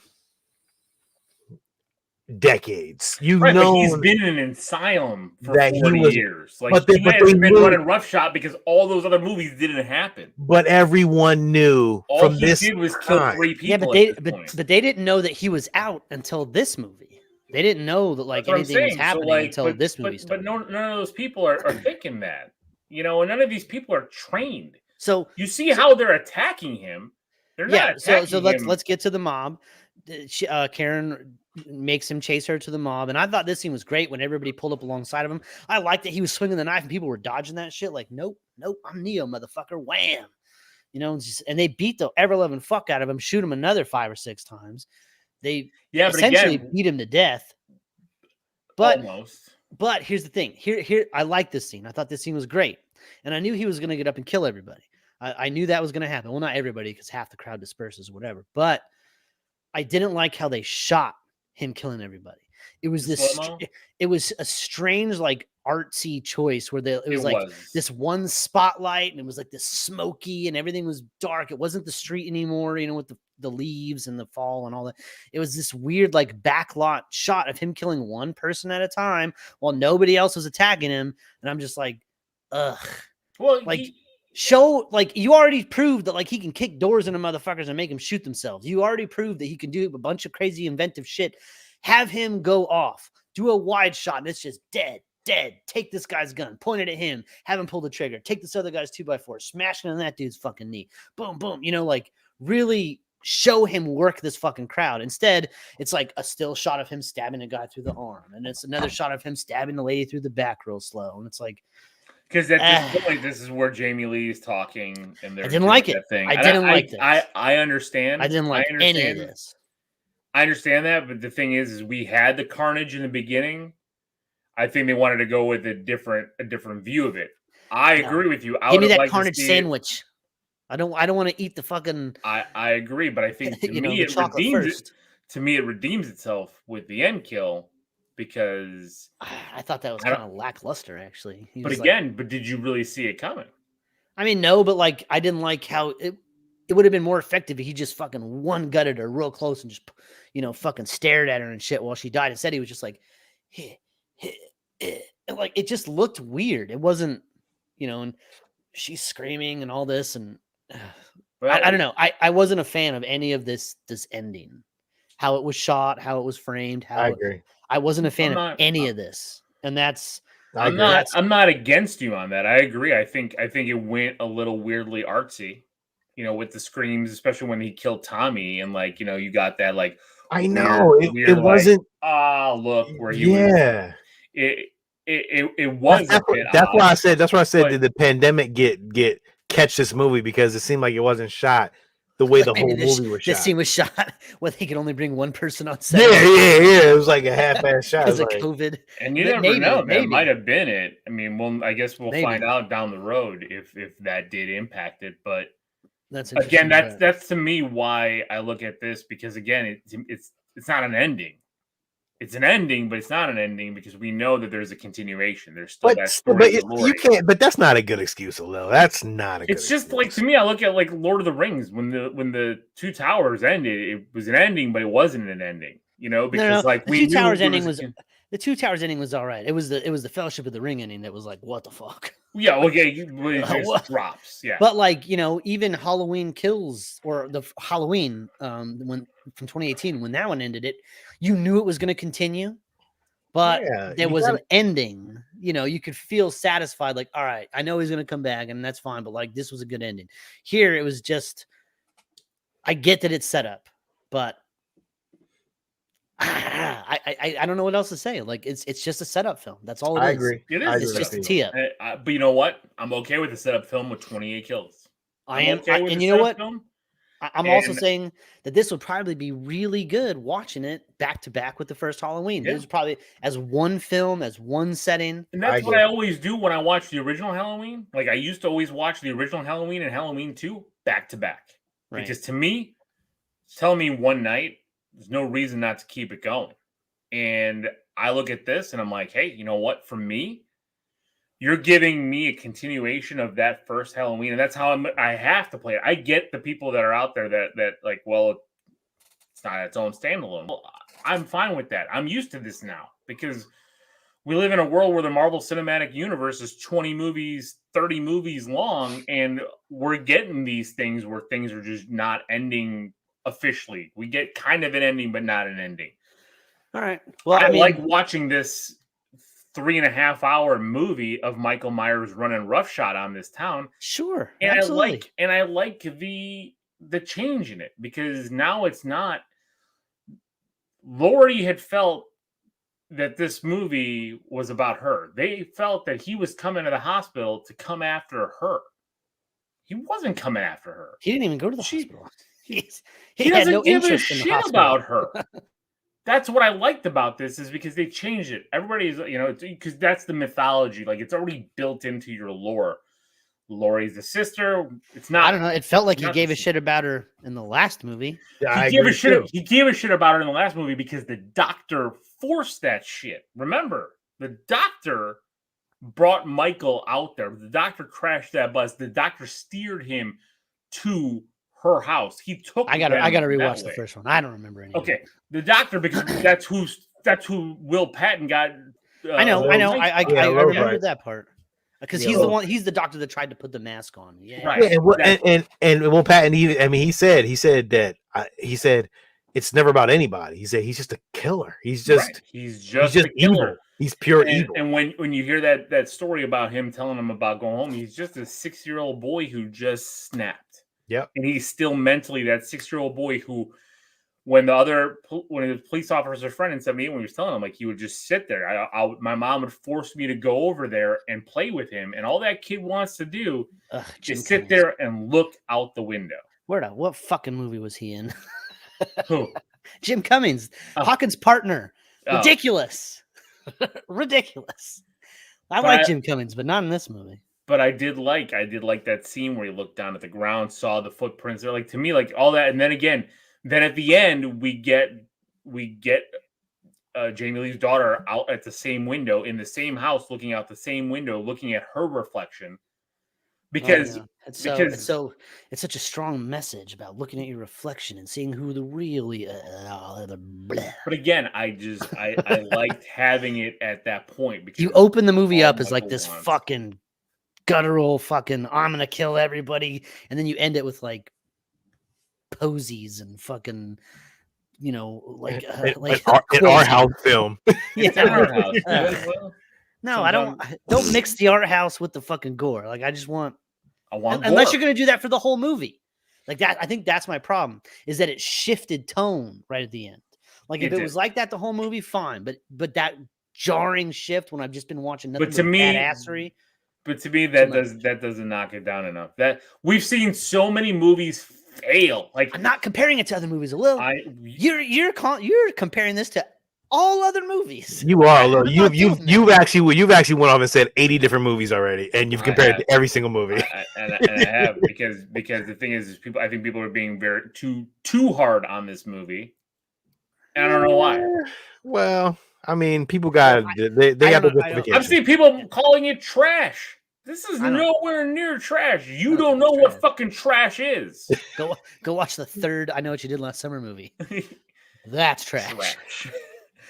Cool. I think other movies in this franchise. I think would have been dope if they would have went POV and from Michael's view, he would just with the eye. And just killing everybody at the end scene. That would have been tough. Now that's an artsy choice I would get behind right there. That would have been fucking awesome. That would have been been a blood tough. splatter every now and then, you know, like ooh, that would have been good. Tough. That's a good idea. Ooh, they're gonna steal that shit from you, you know. I'm pretty sure somebody'll steal it. That is a good idea. I mean, that's the entire premise of the movie Maniac, but you know. Yes. And the Maniac remake. I still think it's a hero. I really do. I think I was able to watch this. I want to watch it again. And that's how I know watched it twice. So well, there you go. And I watched it twice because the first time I watched it, I was drawing and I wasn't like paying like super close attention. And when it ended, I was like, man, they showed so many fucking off-screen deaths. And my wife was like, what are you talking about? I was like, even Laurie Strode's daughter, like she's standing there and then she's dead. And she's like, he killed her for like 5 minutes. I was like, what? He was stabbing. So I had to rewatch the whole movie because I was like, I obviously missed shit. Yeah. I agree. I think she was fucking dumb. Like, why would you go into the house by yourself? She was, and that's what I'm saying. Like, people made bad choices. And she was in denial a lot too. She was a lot of denial. She needed to die because her denial was getting on my fucking. Well, the reason why she needed to die was because the mob was there. He was laying down, and then she took the knife and stabbed him. It was also funny that her name's Karen, and she was just fucking lighting this hospital staff up all night. I was like, oh my god, Steve, that's a hero right there. That gives you a hero. She's like, are you kidding me with the security? What? They left your bloody shirt on the chair? Ugh. I'm like, oh my god. She was. I didn't even think about that, Steve. All right, so we're ending Halloween Kills. Halloween Kills, 2 heroes and a high sidekick. Which to me, Steve, I don't have to. To me, you giving it a high sidekick. Like I said, as a movie. Yeah, you rated it a sidekick, and then you rated your fandom a hero. So that pretty much puts you in line with where I'm at. And I understand that. That's why I said I'm not that. To me, it's the people that are out here like hammering away that this movie's trash. Like, well, it's not trash. I don't think you know what trash is. I'm gonna have to disappear for a second. Keep going. I gotta use the restroom and check on my son. So, well, there you go. So, we're gonna take a quick bathroom break as Steve runs away. But for those of you that don't know, Sean and I also. I just came from work. I hated the movie. Sorry, Jonathan. Sorry, man. Damn, man, we loved it. I was gonna say I didn't hate it. I thought I didn't hate it either. Joshua says that Hardcore Henry. It was. I think we reviewed Hardcore Henry. Yeah, that it definitely was a point of view. But that to me was more of a video game type movie. A lot of CGI. Yeah, I just think from POV from Michael's mask would have been dope. Just in that scene, I don't think the whole movie would have been like that. But just from that scene right there, that would have been like a cool look into like him killing. He's killing Tommy. I think that would have been instead of him looking at us going, oh. Especially because like for 40 years that he's been haunting him, and like you just get it from Michael's vantage point. That would have been good. But who was the original person that played Tommy? I can't remember the kid actor's name, but. And you're right, John. It was an incomplete movie. It is an incomplete movie because it's not. It's a bridge. It's a bridge movie, just like we were talking about with like the Fellowship of the Ring. That's an incomplete movie. There's lots of movies that are being made this way, and that's what it is. I mean, this movie was supposed to come out last year. Like we should have had it sooner. It should have been a lot closer to the first one, 2018, where it would have felt. A little bit more cohesive and a little bit more tied in. I think being an extra year away from it was a problem with it. Sean, you have a favorite kill from the movie? Oh yeah, my favorite kill from this movie. Oh, it had to be the gun scene. Like when he pushed the door against her face, that shit was tough. Like that was one of the best kills I've ever seen. that was probably better than one of John Wick's kills. that was kind of like a shocking one. Like, you know, for me, I think the most painful one was with the light. With the light when he went slowly right into her neck. It was slow too. Yeah, and I like that one because that one was like I don't know, like more menacing, and like he was like again playing, and then then her still being alive and seeing her husband just be stabbed like a pincushion. To me, like that that's what I really liked about that one. I love the angle from it too. You couldn't see it, but it was faded in the background, but you could still see the knives. Yeah, You can see him grabbing each knife and shit. That was tough. Yeah. Again, it had great kills, man. This movie had great kills. Like it did. Hands down. Steve, you got a favorite kill? Let's see. Favorite kill in Halloween Kills. It's tough. There was so many good ones. I think it's a toss up between the knife in the face and the gunshot. Because the gunshot was so unexpected. Yeah. It was just it was like, damn. My bulb was brutal. I was like, damn, John Wick. Light bulb was brutal, but I almost felt like the light bulb should have not worked. Like those fluorescent lights are really fragile. She did hit him with bricks, but then she ran. But you know what fucked her up? She hit him with bricks, but then she ran to the woods, which I was like, and she didn't like run. She ran and stopped. But he did choke her up a little. She ran and hit, yeah, and she got beaten up pretty bad. Well, and she had this thing where she was like, as soon as it got deadly silent, she would whimper. She'd be like, I'm like, come on, man. Yeah. You gotta shut the fuck up in a moment like you are you fucking ticking? You got to tick. Shut the fuck up. Oh shit. All right, so there you go. I have full confidence that I would survive in one of these 80s movies. Oh, of course. I would make it out. I'd be like, oh, no. Definitely. Definitely. First of all, I wouldn't even be in that situation. Sean would survive because he's never going anywhere near any of this shit. No. Summer camp? Crystal Lake? No. Fuck you. What? How would you survive? Okay, how would you survive against like a Freddy Krueger? A nightmare. Because you can't get away. You, sir, you love your sleep. So nightmares is a bitch. You can't get out of that. And I don't think anybody's surviving that shit, dog. I don't give a fuck what superpower you think you're gonna come up with. It still is not better than fucking Freddy Krueger's idea of coming up with some shit to kill your ass. So you might as well just say Dream Warriors figured it out. Yeah, but I don't have a lot of Dream Warrior friends. So. I mean, you have me and Lil. Dream Warriors. Yeah. How do you know I don't have any superpowers in my dreams? Lil would trip and fall in his dream, so no. Lil would be like, I am more agile now, my friend. Freddy would kill you just by putting fucking putting something on the floor and you tripping over top of it. Lil is Spider-Man in his dreams. Lil is agile and athletic and very nimble and witty. That's true. Absolutely nothing like real life. I agree.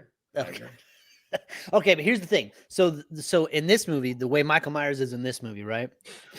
Put him up against Jason Voorhees, who's also an immovable object. Oh, dog, I got Jason Voorhees all day, dog. I mean, and he's kind of supernatural too. Well, no, Jason Voorhees is supernatural. No, but if you look at right. Voorhees in the remake, he was more human. He was stop it. Jason Voorhees is supernatural. He lives underwater. He survives underwater. Again, fucking monster who can't no one can breathe underwater. I don't give a shit how is he Aquaman? Jason Voorhees so goddamn loud. You're piercing. You're Jason, sorry, I'm excited. Jason out of my space. Michael Myers didn't go to space. Jason went to space. Again, Jason has shuttle hours logged. That's crazy. That's a crazy fact. It is true. And Jason lived. Him and Leprechaun are the only two slashers that have space hours logged on their fucking credits. So then who wins? Leprechaun or Michael Myers? I don't know. It depends. Does Leprechaun get to be giant Leprechaun like he did in that movie? Because then it's hard. Fucking terrible. All right. Let's move on here. Thank you guys for listening to the Halloween Kills. Yes, thank you. Yes, that was fun. Now we're going to go into DC Fandome. DC Fandome. All right, Sean, are you going to share your screen? Sean's going to pull up, share the screen. We're going to talk about the DC first. So I think you should play the Suicide Squad game trailer, the new one, first. Oh, man, you got me pulling all this shit up. Well, that's why I asked if you wanted to do it or if Lil did. I mean, I gotta find all this shit. I know this. See, in future live episodes, we'll all have all this bookmarked beforehand. Yeah, of course. Now they gotta ride with us, and you guys gotta keep talking while I find all this bullshit. Well, we do. DC Fandome. I mean, I knew this was coming up. a little. I know. I don't know if you knew that it was coming up, but it's been on my. I remember hearing that it was coming back. But last year it was an event. Last year at this time, everything was shut the fuck down. The only motherfucker leaving my house was me to go to work. So last year when DC Fandome happened, it was like a 10 to an 11-hour event. It was all day. I had it on the fucking big screen in the living room all day long. I was watching it all day. And it was rather boring at parts. There was lots of fucking Zoom calls with all the cast, and people's internets was cutting out and shit like that, and it was getting weird. And it was an interesting way to do a convention virtually but I will say that like what DC did last year was better than what any other convention tried to do, any other virtual convention. Like DC Fandome was the top. That was number one, and how they executed it, how they planned it, how they streamed it, everything. Like DC Fandome killed it more than San Diego Comic-Con, New York Comic-Con, any of it. They did a way better job at all that. Yeah. So and they debuted some trailers. They dropped some really good bombs last year, and this year it was a lot shorter. It was only it was from 10 to 1:30. Oh really? So, why? Yeah. Why did it say it was my time? YouTube said it was streaming for 7.5 hours. It was like a 7.5 hour stream on it. After a crazy cinematic trailer, I watched almost the entire fucking thing, and it was only on for like 4 hours. So this is it. That's weird. Unless I missed something. Okay, hold on, Sean. I didn't add you to the stream, so let me add it to the stream. All right, so this is going to be the Suicide Squad Kill the Justice League story trailer. It's a long one, but it's a doozy. So all of them are the worst of the worst of the worst. Arkham Asylum. Still, you're good at what you do, even if what you do is far from good. Is this the same group as the movie? yes and no. Let me take a look at you. A musclehead, a nut job. Okay, so three for three. I like Killer Shark. Oh, Captain Boomerang. You're perfect. Who's that guy? Oh, he was that little kid from Teen Titans. One-way ticket written all over it. What the hell have you sent us into? And this is a 4-player co-op, you said? We don't know yet. Is it? Is it first person? I don't know. That's the problem. This is all just story trailers. There's hardly any in-game footage, so it's. I was just about to do that. I'd love to see almost like a movie in this. Like honestly, I did. Made a movie. Oh wait, so that's Deadshot? Not Bloodsport? No, yeah, that's Deadshot. Okay. I mean, I do like the concept here that we have to kill the hero. Well, the Justice League is under mind control. So. No, but I don't care. Designed out. I would rather kill Batman and Superman. What'd you say, Lil? I said in my game, I'd rather want to kill Batman and Superman than kill any of the villains. You need to let go of this shtick because this is going to be a long segment and it's going to get old real quick. That's who that is, James Gizmo. That's the guy's name. I don't know who that is. Yeah, that was Gizmo. He's from the Teen Titans show. You don't remember.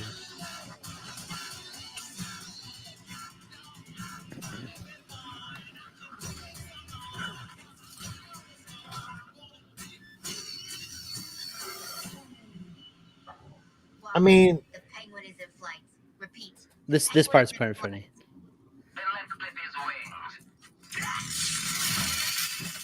Oh my God! He's getting up. Hitting him again. He ran out the door. Somebody stop him. No, it very much did not get him. Waller, blow up his head. I don't know. I mean, it's made by Rocksteady. They make great games, so it's going to be tricky. I just don't know how the gameplay is. If it's a single player game where you can only play as Harley Quinn, that might be a little tricky. You know, Yeah. if you can change between characters, again, if it's only single player, that might be really tricky. It would be awesome if it was a 4-player online co-op. I agree. Or you can pick your own player and have 3 AI teammates with you. Like something like that would be really cool. You know, or even if you had 2 players, you know, you and your buddy, you pick 2, and then I don't know how you're AI. gonna be Superman and fucking the Flash by yourself. I don't know how that's gonna make any sense. But with AI teammates, you know, but still, so it's I'm not sure exactly how any of that's going to work. But the next one, Sean, is going to be the Arkham Knights. Okay. Arkham Knights. So you know that's coming to only PS5 and Xbox Series X. That's another thing. A lot of these new games that are coming out are only for the current gen systems, which are the newer gen systems, and they're just not available. So it's going to be really hard to play some of these games when you can't get the fucking system to play the games on. I agree. Court of Owls. You ready? Yeah, let's check this out. Sean, we're going to play this, you and me at least. Of course we are. I don't hesitate on shit like this. This is Batman. Sean, this shit looks fucking crazy, man. I'm still playing Arkham Knight. This city. They never did. You don't stand a chance. So this game is made for me. This is all the shit I call all the Robins and Batgirl, right? Yeah, pretty much. I mean, this is my shit. But we don't know if this is 4-player. It is. It is 4-player. Okay. So, and it's against the Court of Owls.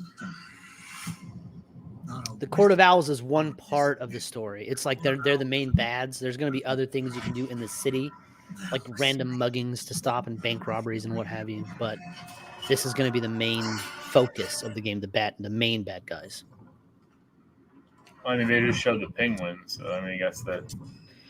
And in this game, Sean, there's different versions of the Court of Owls. There's like, just kind of like any game that we play. There's like heavies and nimble ones, and nice.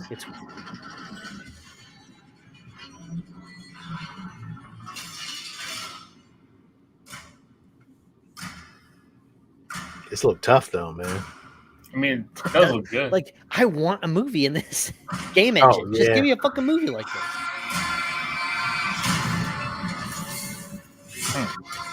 Very interesting. Wait, why does Batgirl have an owl mask on? So, Steve, who are you playing as? Robin, of course. So you're Robin. Sean, who would you play as? I don't give a shit. If you really want to go down this rabbit hole, you need to know there's no coming back from I mean, I'd play as all 4 of them. None of them. Each one has their own strength. Yeah. I understand that, but if we're all playing together, who are you going to be? I would pick Robin first.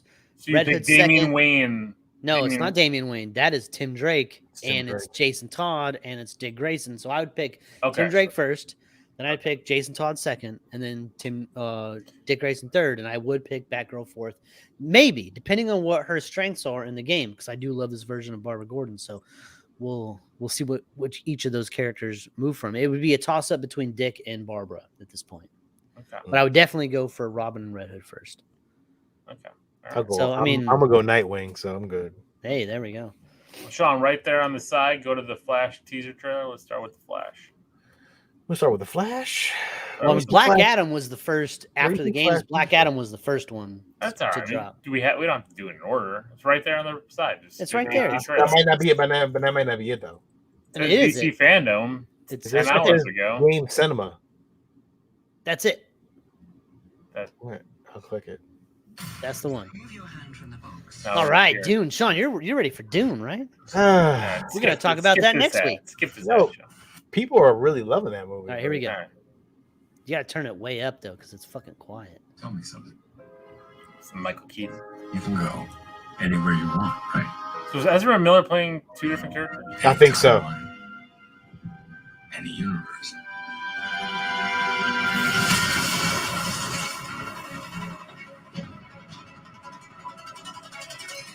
That suit looks awesome. Why do you want to stay? Fight to save this one. You you change the future. Broken Cow. That suit looks awesome. Yeah, it looks a lot better than in Justice League.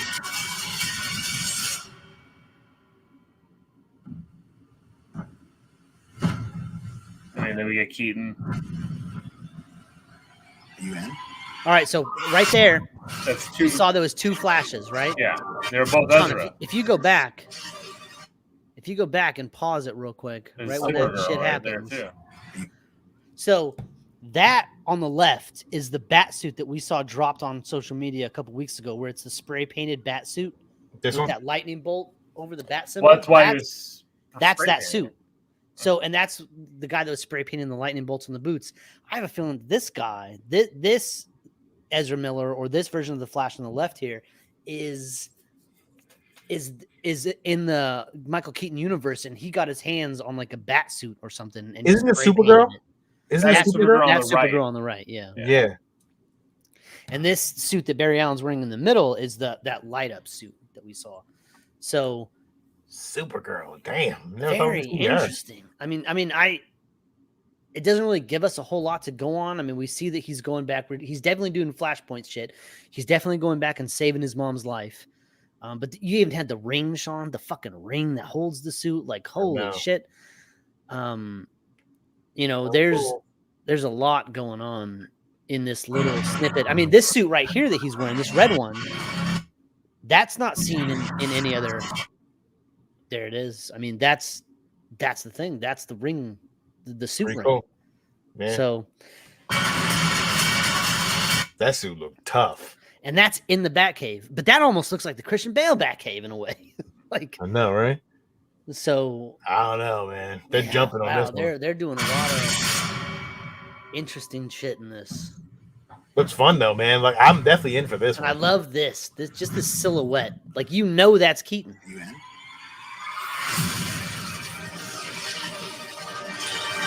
And it's directed by Andy Muschietti, who directed the 2 It movies. It #1 being my favorite of the year.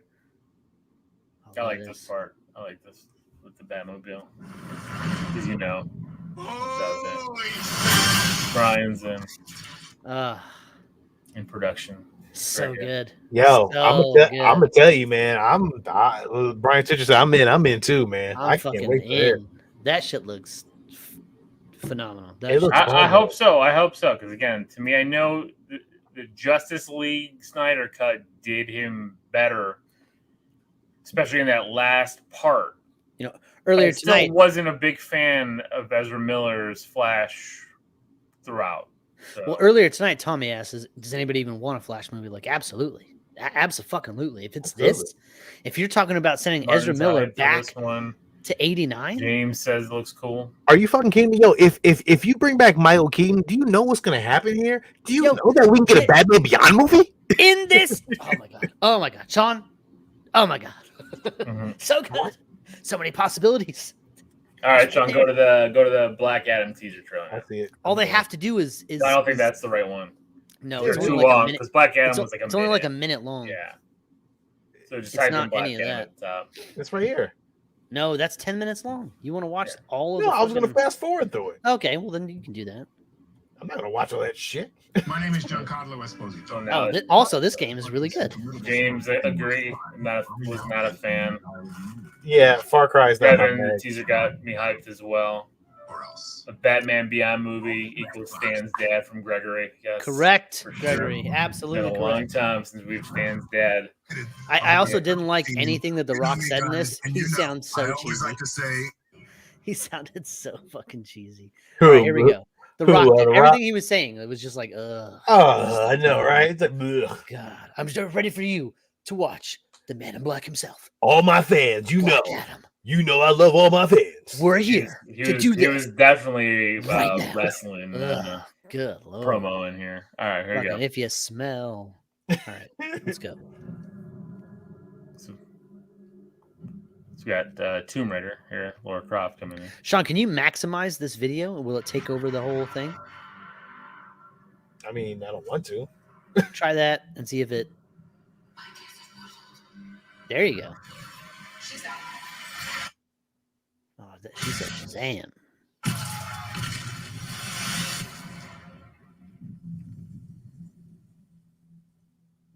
See, all the promo videos, he wasn't wearing a cape and a hood. So here we have Black Adam with the cape and the hood.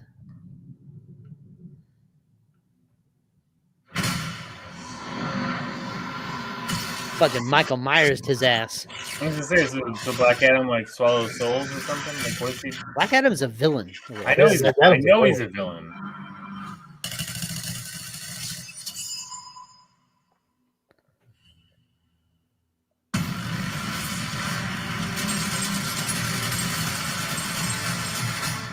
Yeah. Well, that didn't work. He's gonna wreck shit all over the fucking DC universe. It's a very small. It's not a story trailer. It doesn't give you anything. It does give you the suit a little bit, but we saw a lot of leaks from that throughout the last couple weeks. But I have faith in that. I think that looks great. And Pierce Brosnan is Dr. Fate. You got Hawkman in there, Atom Smasher. I mean, there's a lot going on in this, and I really can't wait to see what they do with this. I agree. Yeah, I agree. We're getting in 2022. All right. What else? Peacemaker? We have to watch the Peacemaker trailer. It is hilarious and awesome. Because you love seeing John Cena in his underwear. John Cena is a comedic fucking genius. Oh, you want to go Aquaman or you want to go? They didn't really show a trailer for Aquaman. It was like a behind the scenes thing. Yeah, we don't need to watch the Aquaman thing. We're not doing it. No trailer, no talking. Yeah, here we go. Jamil, you cool? What does that mean? Truth is, you're supposed to be in prison. For what? Superhero stuff. What superhero are you? Peacemaker. Get out of here! There's no superhero called Peacemaker. Dude, I'm famous. I do like that part. They change his helmet up. I like how he thrusts when he's shooting. Giving you the chance to stay out of prison and work for me. Kill people. Bad people. This is hardcore. We are handling the field.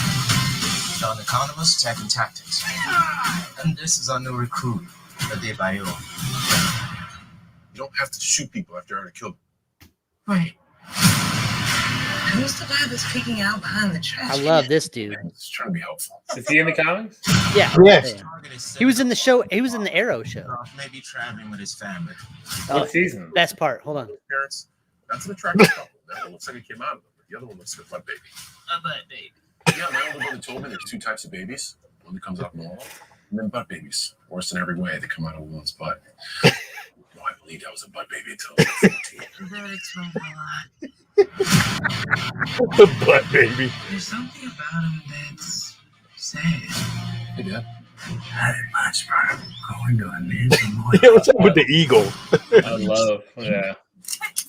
No. That's because we're born killers. What separates us from other killers is we only. Martin loves the trailer. Can't wait for it. Usually, unless there's a mistake. Very Deadpool. Vigilante's suit is 100% comic accurate. It's crazy. I was gonna say, Sean, I got a very Deadpool feel from this too. Yeah. Steve loves it. It's not about me. It's about John Cena loves dancing in his underwear. I'm just here for it.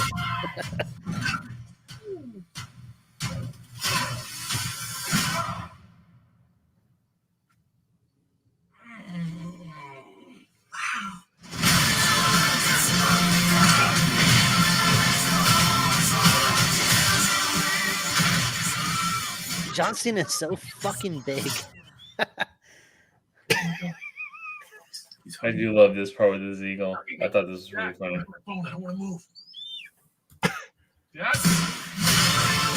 Silent 714, another great show for HBO Max. Yeah, I mean maybe that's Bravo. Yeah. That shit looks like gold. That looks fun. I love the eagle hugging him at the end. That was great. But I also love the fact that the eagle was hanging his head out of the window of the car with his tongue hanging out. Amazing. Like this shit. This shit is gonna be so good and spirited by James Gunn himself. So, listen, you're not gonna get anything better than this. Yeah, I agree. But that vigilante did remind me of Deadpool a lot. I was like, it was very Deadpoolish. Yeah, I was like, okay. Well, he doesn't have regenerative powers. You know, he's not. He's well, not I know, like, but like, just I'm saying his comedy, like how. of course. Hey, we all love Deadpool. We love the first one and the second one. Yeah, but and come on, man. DC gonna come replicate on. that? Nah, I think this is the perfect avenue for them to hit that level. Although I bet Vigilante gets his own show. Probably. If this is a hit, I'm sure they'll spin. Because DC can't come up with their own fucking shit, so they got to steal who was awesome on DC Fandome, who was narrating, who was doing the hosting duties during this little part where Peacemaker got shown. It was Flula Borg, who played Javelin. Yeah. Oh, okay. And he was being so shitty about this. He's like, "Why didn't I get a show? I'm fucking delicious. What the fuck is wrong with everybody? Like, what's happening? Like, I'm so good. I could have a Javelin show, but I died at the end." He was good. That was a lot of the presenters for DC Fandome were cheesy and the jokes didn't hit, but Flula Borg just killed it. It was great the whole time he was on. So, I think the next one would be, the Shazam 2 Fury of the Gods teaser trailer is there. We can play that one. Is that real? Yeah, there's scenes. I mean, it's only a minute long. There's backstory stuff, but I don't care. It's not really a trailer. Yeah. So I guess the only real trailer left is the Batman. Yeah. Yep. That's the only real trailer. Let's go. So. Blood Didn't even hesitate. Nope.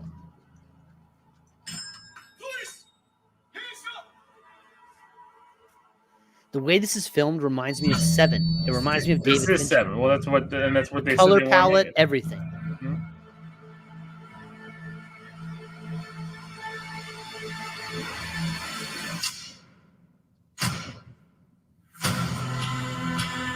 Fear is a tool. When that light hits the sky, what do you think about the voice? It's not just a call. I think the voice is good, and I think Pattinson looks phenomenal in the cowl. I don't like it. I love it. You don't like the cowl, or you don't like either? I don't think I like either. I think it looks so. I definitely don't like the Batmobile. That shit's stupid. Oh, I think it looks great. Look at him. That looks so good. I am so intrigued here by your both opposing views on this. That is a better Selena Kyle than Anne Hathaway. Not than Michelle Pfeiffer. I don't care what happens. I think fucking Alfred looks great. God, those shots of the cowl look so good. Take it easy, sweetheart. You know everything they say. Colin Farrell is a penguin, crazy. Unrecognizable. Not so different. And his voice too, like everything. Who are you under there? This is the finale of the movie. This little bit with the sun rising and all that for sure. I don't know about that part. I'm vengeance. Where he's just taking machine gun fire. Taking machine gun fire? Yeah, I don't know about that.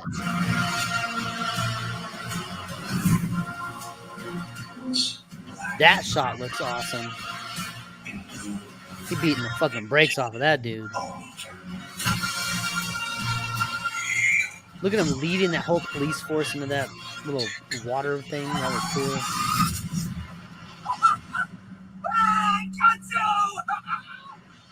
This shit right here. That shit is fucking mean, Sean. I don't give a fuck what you say. That shit right there is tough as shit. And this part right here, fuck! Look at that.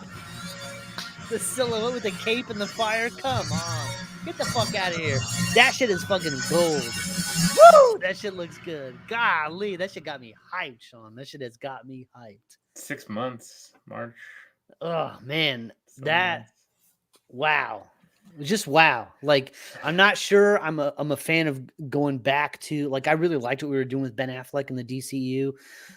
It was a more comic accurate Batman in a lot of ways. This is grounding everything again in reality. But I think Robert Pattinson deserves a chance to prove himself in a role like this. Like, all the Twilight people, I get it. But, like... Hello, it kicked us off of YouTube. Oh, really? What? Because we were playing all those trailers? I don't know. No.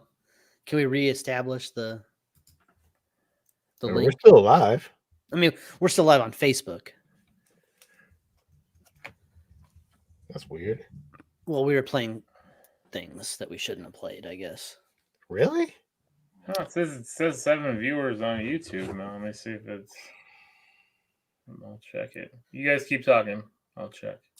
I mean, it did look good watching it a second time with you, Steve. Sean, First time I watched it did look good. It did. Sean, come it on. did look good. It did look good. That motherfucker was like, Batman was like, I'm gonna see.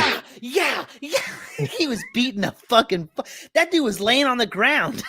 He was beating the fuck out of that motherfucker. They shot that dude with bullets, and he did not stop. He just walked towards him. He was like fucking Michael Myers in Halloween Kills. Nope. All right, so pow. I will cancel this link. We have to reestablish. So I will send you guys a new link here. All right. Very shortly. We'll be back. So yeah, for all those that are on Facebook and everything, new link will be up very shortly. So we're ending the broadcast, and we'll come right back. Toodles. How the fuck are we going to watch trailers without being able to talk about them? That's frustrating. We played too many. I don't know. I wonder when it cut us off. We'll see. Because we had some gold happening. I got to end it Last couple because we're trailers. still live. So, all right. Yeah, no worries.